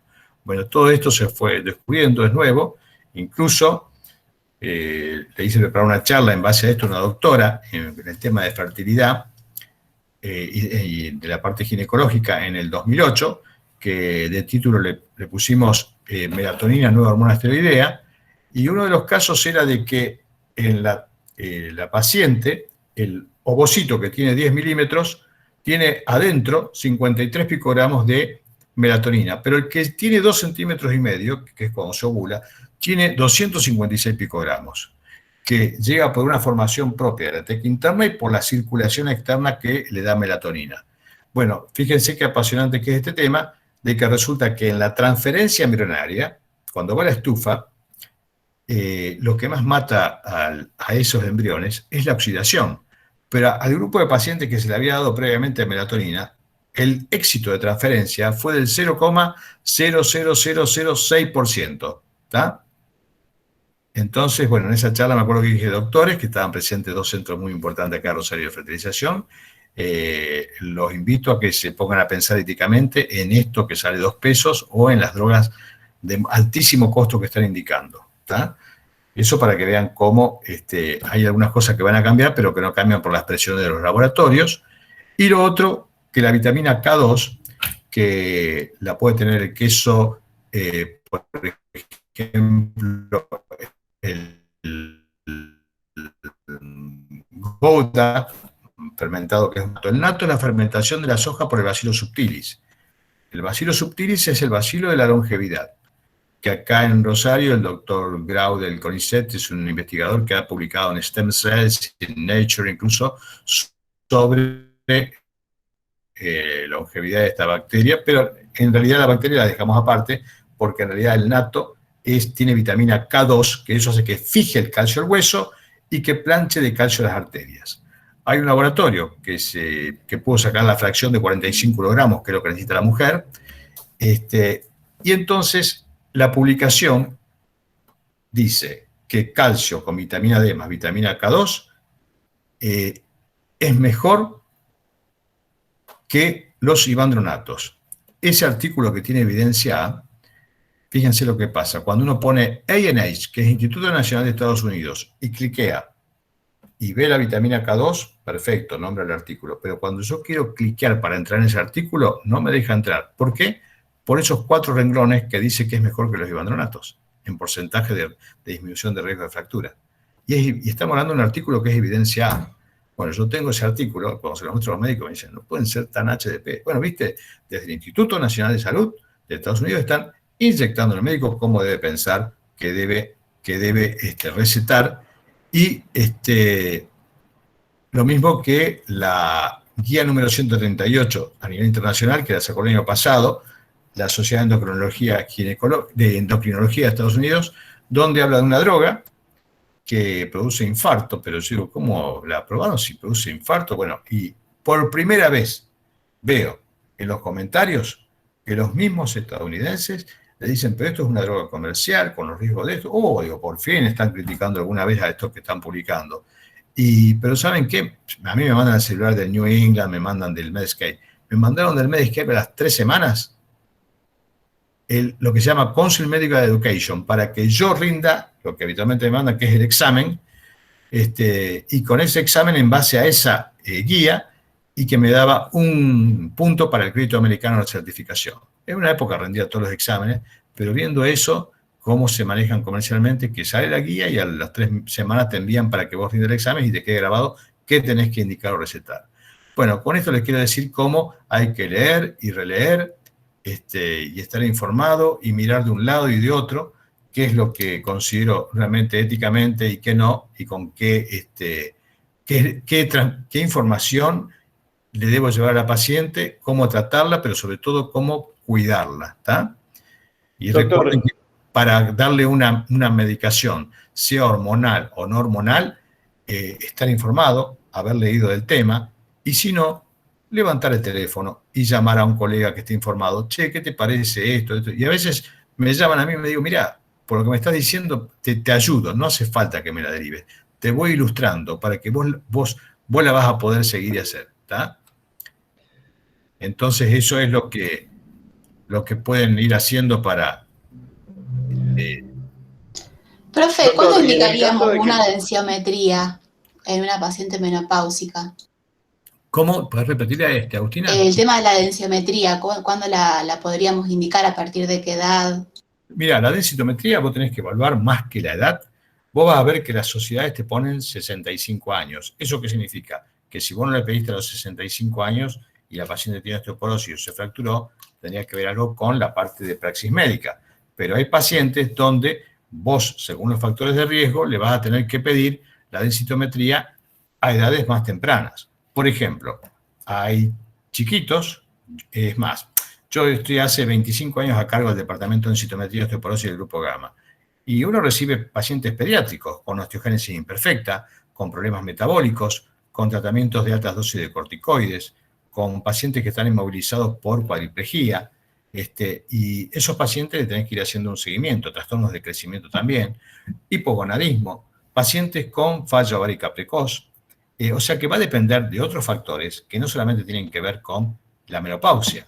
O pacientes, por ejemplo, como se vio que hace unos años atrás, que habían presentado la bailarina de Teatro Colón, van del mes de noviembre a marzo y después dejaban de menstruar. ¿Por qué? Porque la exigencia del baile hacía que estén con un peso muy bajo, no tenían grasa, y acordarse que la grasa es el sexto nivel de formación, y eso va a tener que ver con la producción básica de estrógeno para que siga menstruando. Bueno, estas pacientes con amenorrea prolongada tenían la masa ósea baja, y bueno, eso significó tener que modificar no solamente la educación y en cuanto a las docentes que le daban clases, explicarle eso. Si no saben con quién había que trabajar más, con las mamás, que eran muchas veces las promotoras de las exigencias de las dietas en las hijas para que cumplan con el peso talla porque querían que sus hijas sean las que más brillen. Entonces ahí nos presentábamos con un problema multidisciplinario en el cual había que entrar pediatría, ginecología de la adolescencia, psicología, nutricionista, endocrinología, o sea, multidisciplina. Y como con esto se le estoy diciendo que hay muchos factores de edades. Por ejemplo, también, bueno, me derivan casos más complejos, por ejemplo, con mieloma múltiple, o también o pacientes con insuficiencia renal, donde por ahí he recibido una paciente que tenía nefrectomizada de un riñón y con un poco de insuficiencia de otro. Y veo que viene derivada con la droga que se llama Prolia, denosumab, que es subcutánea, y le digo, pero señora, usted tiene una insuficiencia del riñón que le queda, y uno de los efectos colaterales provocados por la Food and Drug Administration de Estados Unidos es justamente que al principio no figuraba en el prospecto, pero sí la alerta de la FDA, que era erisipela, pielonefritis, pericarditis, y si estamos hablando de pielonefritis, que ella puede acceder por ese tratamiento, se va a quedar sin riñón. Entonces, bueno, le saqué rápidamente la droga y iniciar con otra. O casos donde te vienen pacientes medicadas con, porque le detectaron o porque alguien le pidió una densitometría y le detectó que tenía una osteopenia de menos 1.1, que eso no es nada. Y resulta que, ¿saben qué? La medicó y con la droga más cara que existe. O pacientes que vienen preocupadas de lo que me sale la medicación Y alguna vez me he zafado del consultorio, ese porque supuestamente nadie sabe qué es lo que hago yo, pero digo, señora, yo veo que usted nunca tuvo osteoporosis. ¿Cómo que nunca tuvo osteoporosis? Y yo le muestro las anteriores que vienen todas arriba normal. Esa paciente estaba medicada con drogas o entonces, ¿qué pasa? No solamente estamos hablando de la industria médica, estamos hablando del médico, de la ética del médico, de qué está buscando, ¿está? Y para que vean con qué se van a encontrar, una vez en el laboratorio vino un visitador médico, el cual lo tuve que tratar un producto para la osteoporosis. Me dice, doctor, mire, tengo este producto inyectable que por cada inyección que usted recete, hará como 4 años. O sea que eran importantes. Usted va a recibir 300 pesos. ¿Qué le parece? Y el doctor tal ya recetó 33 inyecciones. No me había hablado del producto, me habló de la plata. Yo le dije, mira, solamente te digo una sola cosa. Ojalá que no. Pero si tu mamá o tu abuela tienen osteoporosis, lo único que te pido es que me la mandes. Me mira, entendió, me dice disculpe, se levantó y se tuvo que ir. ¿Está? Esto para que ustedes estén preparados a qué? A ser buenos médicos, pero sobre todo ser buenas personas. Hagan las cosas como corresponde. Lo otro llegará o no por añadidura. Si yo pienso primero en la plata, está todo mal.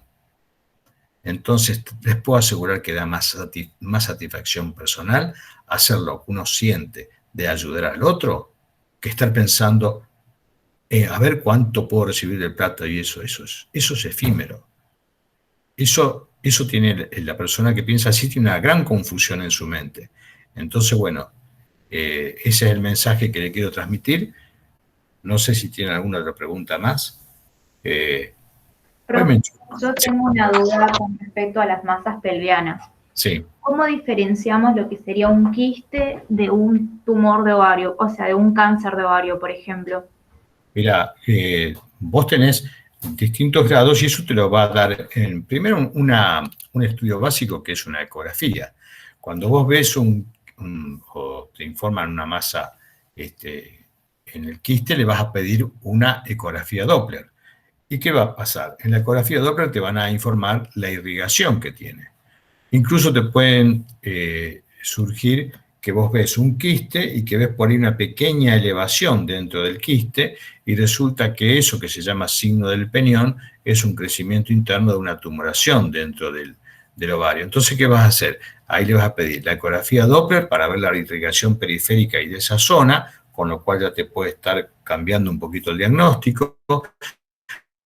Le vas a pedir un CA 125, que tiene cierta sensibilidad, pero no tanta especificidad.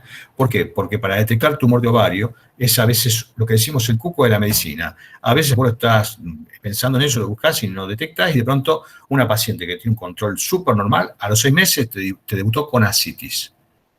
Y resulta que esa ascitis es producida por un tumor de ovario. Ese es otro caso clínico que le pueden preguntar en el examen. Y entonces ahí lo que van a tener que hacer es tener en cuenta no solamente el estudio ecográfico, sino ahí también ya un estudio con resonancia, con contraste, tomografía, para ver desde la parte lateral aórtico, o a veces con la clínica sola, van a ver una distensión abdominal donde van a tener el signo del témpano por la onda que produce la presencia de la citis, y a veces puede tener dificultad respiratoria, no solamente porque la citis eleva el diafragma, sino porque tiene, ¿qué otra cosa puede producir la dificultad respiratoria? A ver si alguien sabe. Hidrotórax. ¿No está el síndrome de Meigs descrito con la citis? La citis, pero ¿cómo se llama? Me dijiste hidrotórax. ¿Cómo se llama? Derrame pleural. Derrame pleural, exacto. ¿Está? Puede tener hasta derrame pleural. Entonces, ahí vas a tener que ver a esta paciente, primero hacer la evacuación de de la citis, va a tener que ahí sí la multidisciplina, porque eso tiene proteínas, o sea, puede verse alterado su medio interno, ¿no? Entonces va a tener que ver la cantidad de proteínas que tiene, cómo tenés que reponerle, a veces con plasma, evaluar si es factible de hacer una cirugía para sacarle la mayor cantidad de masa tumoral, pero por supuesto cuando te llega con esos estadios así avanzados, lo que se puede hacer es muy poco y nada. Por más que sigan saliendo continuamente marcadores, formas de detectarlo, formas de tratamiento, esto son todas pruebas que se están haciendo, pero lamentablemente no hay forma de prevenir esa parte explosiva de presentación del tumor de ovario, y después con el tratamiento también es un problema. Entonces, cuando se presenta un caso así, que por suerte son pocos, pero uno a veces me ha pasado a tener que contener angustia de me acuerdo de una colega, porque no podía entender cómo si tenía hace 8 meses atrás una ecografía totalmente normal, debutaba con un tumor de ovario tan expansivo. Bueno, lo mismo pasa con el cáncer de mama, cuando es cáncer de mama inflamatorio, que se expande rápidamente. El año pasado, no, el anteaño ya había un caso en el Hospital Sáenz Peña donde una paciente tuvo un bebé y de pronto, bueno, tenía inflamación en la mama y le piden una ecografía y la ven de mastología y dice, qué raro esta ecografía, no le cerraba. Y dice, la verdad que le dicen a los residentes, vamos a hacer una punción. Bueno, viene un carcinoma inflamatorio y podía haber pasado. Y un carcinoma inflamatorio postparto con todo el estrógeno incendiado, bueno, la verdad que es mal pronóstico. Pero bueno, como todo, hay que buscar las herramientas para ayudar a la paciente y a ver de qué forma se puede avanzar, pero da mucha bronca detectar eso, te produce tristeza, angustia y buscar las herramientas de ayuda, ¿no? Igual una herramienta de ayuda que uno le transmite a las pacientes es decirle siempre, usted escuche el diagnóstico, pero nunca el pronóstico. El pronóstico lo pone usted. Y a veces hay herramientas internas o la fuerza interior que se llama epigenética y eso a veces puede contrarrestar el efecto negativo o un pronóstico que se tiene sobre una enfermedad y resulta de que ese paciente activando esas herramientas puede sobreponerse y ser más fuerte que el diagnóstico que le puso el médico, ¿tá? Por eso nunca decir, uy, usted, mire, tiene tanto de sobrevida. Eso, decir algo así es nefasto. Bueno, hola, profe. Yo le quería preguntar algo respecto del tema de los cánceres más frecuentes en la mujer. ¿Cuán profundo tenemos que abordar nosotros en esta instancia el tema del estadio y las opciones de tratamiento? Mira, ustedes lo que pueden hacer es poner en un papelito cáncer de mama, cáncer de cuello, cáncer de ovario, y cáncer de útero, y lo que pueden hacer es anotar los estadios para verlos así en una sola hoja y trazar una línea y poner en hasta qué punto sería operable. Por ejemplo, cáncer de cuello, estadio 2A, estadio 2B. Saben que el que pasa a estadio 2B pasaría a no tener ya chance quirúrgica. ¿Por qué? Porque tenemos infiltración de los parametrios, infiltración de recto, entonces ahí ya trazás la línea donde pasaría a ser solamente un tratamiento de quimioterapia o de radioterapia, más que todo.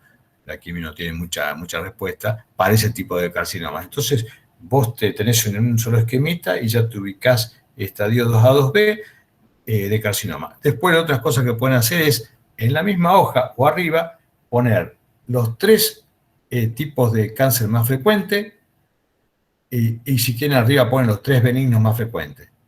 Y van poniendo eso en una hojita y lo leen y ahí ya tienen el esquema que lo han dibujado y lo han visto y les resulta mucho más práctico de retener eso cuando tienen que exponerlo, de decir, bueno, tal estadio debo tener en cuenta que a la paciente le puedo dar tales chances de cirugía, de seguimiento, a partir de eso ya la cirugía no corresponde, o casos muy excepcionales se ha hecho alguna cirugía con el cual, bueno, también la paciente queda bastante mutilada, así que hay que evaluar qué es lo que le quiero brindar a la paciente con una cirugía, como diciendo, le saqué el tumor y la calidad de vida de la paciente, por eso, está todo mal. Bueno, entonces hay que evaluar a veces otros parámetros, pero sepan de que las chances que que a partir de ciertos estadios cómo puede modificarse la conducta. Lo mismo en cáncer de mama, que yo veo una tumoración que se detectó por el informe, y resulta de que es una mama muy densa, y yo le voy a hacer una cuadrantectomía, y digo, no, antes de la cuadrantectomía, ¿qué hay que hacerle para detectar que no haya más extensión de esa mama? Le tengo que pedir una resonancia magnética, y por ahí me puede mostrar que en vez de un foco, había, como me ha pasado, 7 focos de captación donde había tumores escondidos en esa densidad de la mama. ¿Qué significa? Que en vez de una cuadrantectomía, a esa paciente le tenía que hacer la adenomastectomía y hacerle el raspado retroareolar para saber si no tenía que también sacar la areola. Fíjense cómo me cambia totalmente la cirugía, por pensar qué más, qué otro estudio tengo que pedirle. ¿Está? Bueno, chicos, chicas, llevamos más o menos 3 horas. Gracias, profe. No sé si quieren algo más, pero si quieren nos reunimos otro día, pero necesito tomar agua o algo. Así que espero haberlos podido ayudar un poco, a pensar un poco. ¿Saben? Gracias. Gracias, doctor. Muchas gracias. Gracias, Que profe. estén bien ustedes y su familia. Muchísimas gracias. Gracias. Gracias. Gracias. Chao, gracias, profe.